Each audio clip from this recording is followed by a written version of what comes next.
বিসমিল্লাহির রহমানির রহিম। আসসালামু আলাইকুম। কি অবস্থা সকলের? আশা করি আলহামদুলিল্লাহ আপনারা অনেক ভালো আছেন। আমি আলহামদুলিল্লাহ অনেক ভালো আছি। সো অনেকে আমাকে প্রশ্ন করেন যে ভাই আমি সিএসসি নিয়ে পড়বো নাকি আমি ট্রিপলি নিয়ে পড়বো, আমাকে এই ধরনের প্রশ্ন করে। দেখেন, এই ধরনের প্রশ্ন করাটা সম্পূর্ণ বোকামো। কথা বুঝতে পারছেন? কারণ আপনাকে আগে বুঝতে হবে সিএসসি কী জিনিস, ট্রিপলি কী জিনিস। আপনাকে বুঝতে হবে যে আমি যদি কেমিস্ট্রি নিয়ে পড়ি তাহলে দিন শেষে আমি কী হব, আমি যদি বোটানি নিয়ে পড়ি তাহলে আমার দিন শেষে কী হব। আপনার জন্য অনেক ধরনের সোর্স আছে, সেই সোর্সগুলো থেকে আপনি দেখেন এখানে পড়লে কী হয়। এই ধরনের প্রশ্ন করাটা সম্পূর্ণ বোকামো। এখন মানুষ আপনাকে ইনফ্লুয়েন্স করতে পারে, দেখ তুই সিএসসি নিয়ে পড়, যেটা আমাকে করছিল যে সিএসসি নিয়ে পড়লে গুগলে যাওয়া যায়। ঠিক আছে, তো শুনলে তো শুনতে তো আপনার অনেক ভালো লাগবে, আরে সালা গুগলে যায়, গুগলে তো ফার্স্ট মাসের স্যালারি 8 থেকে 9 লাখ টাকা, ফার্স্ট মাসের স্যালারি। তো যখন এই ধরনের আশ্বাস, এই ধরনের কথা আপনাকে শোনাবে, স্বাভাবিকভাবে আপনার ব্রেনটা ওই জিনিসটা ক্যাচ করবে, আরে সেই তো গুগলে যাবো, আমি যখন রাস্তাতে হেঁটে যাবো বাংলাদেশে আসবো, মানুষ বলবে আরে ছেলেটা গুগলে চাকরি করে। কিন্তু আপনাকে কি জানেন, আপনি কি জানেন যে সিএসসি আসলে কি পড়াশোনা? সিএসসি যে কোডিং করা লাগে, আপনি কোডিংয়ের কও জানেন না। আমি ওইটা বলতেছি না যে কোডিং আপনি আগে থেকে জানবেন, বিষয়টা এমন না। আপনি চান্স পাওয়ার পরে যে কোডিং করতে হবে, আপনার কম্পিউটার ভালোই লাগে না, কম্পিউটার সামনে বসতেই ভালো লাগে না, কিন্তু যে মানুষ আপনাকে স্বপ্ন দেখেছে কি আপনার গ্র্যাজুয়েশনের পর গুগলে যাওয়া এতই সহজ না। তো আমি আপনাকে যেটা বুঝাইতে চাচ্ছি, মানুষের কাছ থেকে আপনি পরামর্শ নেন, কোনো সমস্যা নেই, কিন্তু যখন ডিসিশনটা নেবেন সম্পূর্ণ নিজে নিয়েন। এটা আপনাদের কাছে আমার অনুরোধ বড় ভাই হিসাবে। আমি আবার বলতেছি, আপনি 10 জনের কাছ থেকে পরামর্শ নেন কি করলে ভালো হয়, কিন্তু দিন শেষে সবার পরামর্শটা নিয়ে আপনি নিজে বসবেন, নিজে ঘাটাঘাটি করবেন। এখন আসলে আপনাদের কাছে কত অপরচুনিটি, খেয়াল করছেন এই জিনিসটা? গুগল আছে, ইউটিউব আছে, চ্যাট জিপিটি আছে, কোন একটা ইনফরমেশন জানার জন্য এগুলোতে আপনি সার্চ করতে পারেন। ঠিক আছে, পরামর্শ নিতে পারেন, নিয়ে তারপর নিজে ডিসিশন নেবেন কোনটা আপনার জন্য ভালো হবে। আপনি যেই সাবজেক্টটা নিয়ে পড়াশোনা করবেন, আসলে এই সাবজেক্টে পড়াশোনা করলে আপনি কি আসলেই পারবেন কিনা, আপনি ওই সিলেবাসটা দেখবেন। যে সাবজেক্ট নিয়ে পড়তে সেই সিলেবাস সম্পর্কে আপনি ধারণা নেন যে এইখানে 4 বছর কি পড়ানো হয়, এতটুকু আইডিয়া ইনশাল্লাহ আপনি নিতে পারবেন। কথা বুঝতে পারছেন? সো এখন আমরা আজকের ভিডিওতে আলোচনা করবো যে এই যে সাবজেক্ট নাকি আমাদের ইউনিভার্সিটি কোনটাকে বেশি প্রায়োরিটি দেওয়া উচিত।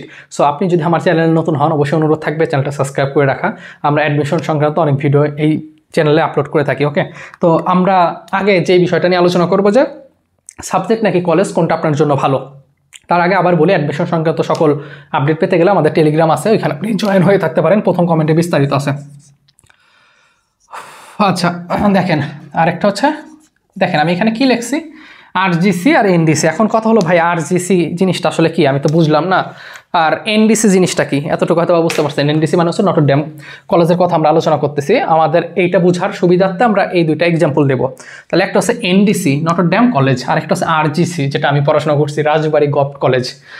যারা চিনেন না, দাওয়াত থাকলো, আমার হোম টাউন রাজবাড়ী জেলা, ফরিদপুর এবং কুষ্টিয়ার পাশে একটা জেলা আছে যেটার নাম রাজবাড়ী। ঠিক আছে, অনেকে চিনে না, খুবই কষ্ট লাগে। কথা বুঝতে পারছেন? আচ্ছা দেখেন, সো এখন কথা হলো আমি কিন্তু এখানে পড়াশোনা করছি, এখানেও ইন্টার আছে, এখানেও ইন্টার আছে। কথা বুঝতে পারছেন? এখন ইন্টারে যদি আপনি একটু তাকান, আমি যখন সায়েন্সে ছিলাম, সায়েন্সেই তো ছিলাম ইন্টারে, আপনারা তো আপনার সায়েন্সেই ছিলেন, অনেকে সায়েন্সে ছিলেন, বা যাই হোক যেখানেই থাকেন না কেন।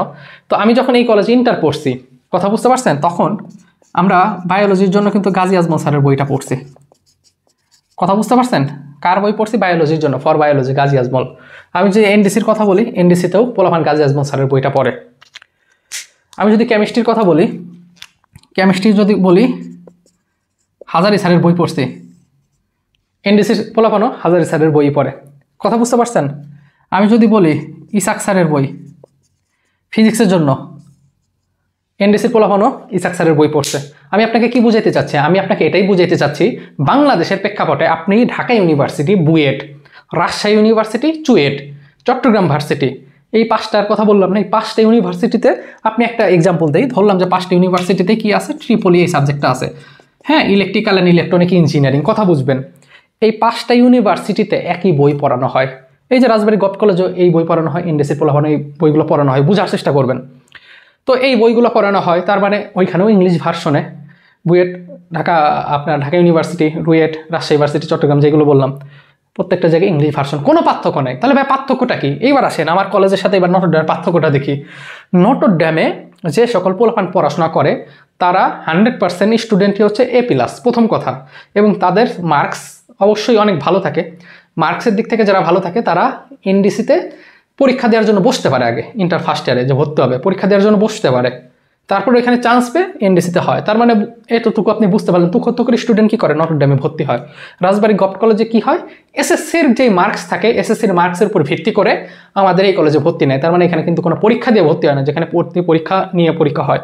সো এখন যদি বুয়েটের ট্রিপলির কথা বলি, স্বাভাবিকভাবে বুয়েটে আপনাকে 2টা ধাপে পরীক্ষা দিতে হচ্ছে, রিটেন পিলি, আর ঢাবিতেও কিন্তু রিটেন পিলি দেওয়া হচ্ছে। কিন্তু আপনি একটু চিন্তা করেন, বুয়েটের ঢাবি 2টাই ট্রিপলি, সেম বই, কিন্তু পার্থক্য এবার বুঝতেছেন কই পার্থক্য? আচ্ছা, এরপরে দেখেন নটরডেম কলেজে যে ল্যাপটপ করানো হয়, না গেলে পারে সমস্যা করে, আমি যতটুকু শুনছি। কিন্তু আমার গভ কলেজে আমি নিজে কতদিন ক্লাস করি নাই, ল্যাপটপ এত করা লাগে নাই। এবার বুঝতেছেন আমার কথা, পার্থক্যগুলা আমি আপনাকে জাস্ট বোঝানোর চেষ্টা করতেছি। অনেকে বলে ভাই এই ট্রিপলি ওই ট্রিপলি পার্থক্য কি? এবার বুঝতে পারছেন ল্যাবে কিছু পার্থক্য থাকে, এখানকার ফ্যাকাল্টিগুলো অনেক বেশি পুরানো, এখানকার ফ্যাকাল্টি কম। কিন্তু একটু বোঝার চেষ্টা করেন, আফটার 4 ইয়ার্স 4 বছরে আপনারা সবাই ইনশাল্লাহ গ্রাজুয়েশন কমপ্লিট করবেন। আপনি বুয়েট থেকেও গ্রাজুয়েশন কমপ্লিট করবেন, আপনি ঢাকা ভার্সিটি থেকেও গ্রাজুয়েশন কমপ্লিট করবেন, যেখান থেকে হোক আপনি কমপ্লিট করবেন। কমপ্লিট করার পর যখন আপনি জব সেক্টরে যাবেন, তখন কিন্তু আপনার দেখবে না যে এ কি বুয়েট থেকে ট্রিপলি নাকি রাজশাহী ইউনিভার্সিটি ট্রিপলি না চুয়েটের ট্রিপলি। আমি বুঝতেছেন, এনডিসি থেকে আপনি জিপিএ 5 পাইছেন, আপনার রিকোয়ারমেন্ট ফুলফিল আছে, আপনিও মেডিকেলে পরীক্ষা দিতে পারবেন। আমার রাজবাড়ী গভ কলেজ থেকে আমি জিপিএ 5 পেয়েছি, আমি মেডিকেলে পরীক্ষা দিতে পারবো। মেডিকেল কি কখনো বলে আপনাকে যে ও কি পেয়েছে, ও মানে ও কোন ইনস্টিটিউটে পড়ছে? আপনি দেশের বাইরেও যখন যাবেন এগুলো দেখবে না, ইনস্টিটিউট দেখে না। কথা বুঝতেছেন আমার? তো আমি আপনাকে যেটা বলতেছি বা এই ভিডিওর মেইন আমার কথা, আমার কাছে যদি বলেন যে ভাই কোনটাকে প্রায়োরিটি দেওয়া উচিত, আমি ডেফিনেটলি বলবো যে আপনার সাবজেক্টকে বেশি প্রায়োরিটি দেওয়া উচিত। তার আগে আমি আবার আরেকটা কথা বলি, আমার এই ভিডিওটাই পর্যন্ত যদি দেখেন, যদি ভিডিওটা ভালো লাগে তবে অনুরোধ থাকবে ভিডিওটা লাইক দিবেন। লাইক দিলে অনেক মানুষের কাছে রিচ করবে, এবং চ্যানেলটা সাবস্ক্রাইব করে রাখেন।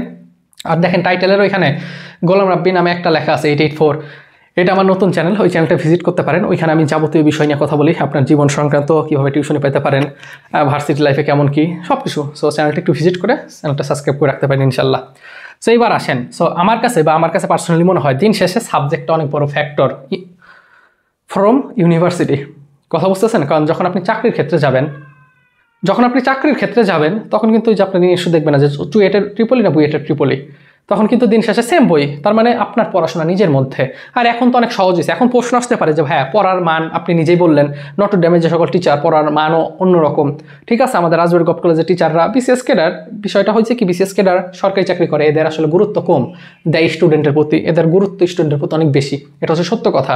কিন্তু দিন শেষে এই রাজবাড়ী গভ কলেজ থেকেও তো মেডিকেল বুয়েটে চান্স পায়, নটরডেমে পায়, কিন্তু নটরডেম থেকে যে পরিমাণ বেশি পায় আমাদের কলেজ থেকে কম পায়।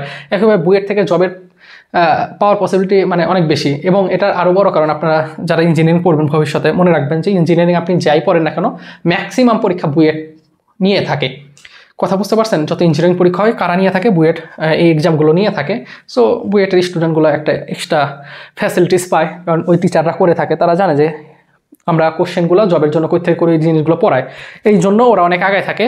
আর বিষয় হচ্ছে যে দিন শেষে পড়াশোনা নিজের। এই বুয়েটের ছেলেও গুগল ইউটিউব করতে হয় ভাই, পড়াশোনা ভাই গুগল ইউটিউব ছাড়া ভার্সিটি লাইফে কিছুই নেই, এটা যে কোনো ভাইয়ের কাছে শুনবেন। কথা বুঝতে পারছেন? সো সুয়েটে পড়েও এই জিনিসগুলোই করা লাগবে। সো এখন আপনার ডিসিশন যে আপনি কী করবেন। এখন ঢাকা ইউনিভার্সিটির কথা চিন্তা করেন, ঢাকা ইউনিভার্সিটিতে 1870+ সিট, সো লাস্টেরগুলো খারাপ সিট। এখন আপনি যদি মনে করেন আমি ঢাকার মধ্যে থাকবো, আমি টিউশনই করবো, আমি বিসিএস এর জন্য প্রিপারেশন বল নর্মাল সাবজেক্ট নিয়ে পড়বো, তাহলে সেটা একটা বিষয়। আপনি যদি মনে করেন না আমার তো রাজশাহী ইউনিভার্সিটিতে ভালো সাবজেক্ট আসছে, কিন্তু রাজশাহীতে আপনার টিউশনি কম, ডিমান্ড কম। কথা বুঝতেছেন? ঢাকার মধ্যে থাকার একটা ফ্যাসিলিটিস অন্যরকম, এটা হচ্ছে সত্য কথা। ঠিক আছে, আপনাদের জন্য ভিডিও করা আজকে হচ্ছে কয় তারিখ জানো? 26 তারিখ না, 27, 28, আল্লাহ বাসাল ইনশাল্লাহ 28 তারিখে বাড়ি যাবো। দোয়া রাখবেন আমার জন্য। আর দাওয়া থাকলো ঈদের। আমার হোম টাউন তো বলছি রাজবাড়ী, আমি আমার অ্যাড্রেসও বলে দিই, রাজবাড়ী জেলা, একটা জেলা। কথা বুঝতে পারছেন? এই জেলা একটা লাশ কাটা ঘর আছে যেটাকে মর্গ বলে, ওই মর্গ থেকে আমার বাসা 2 মিনিট যাইতে লাগে।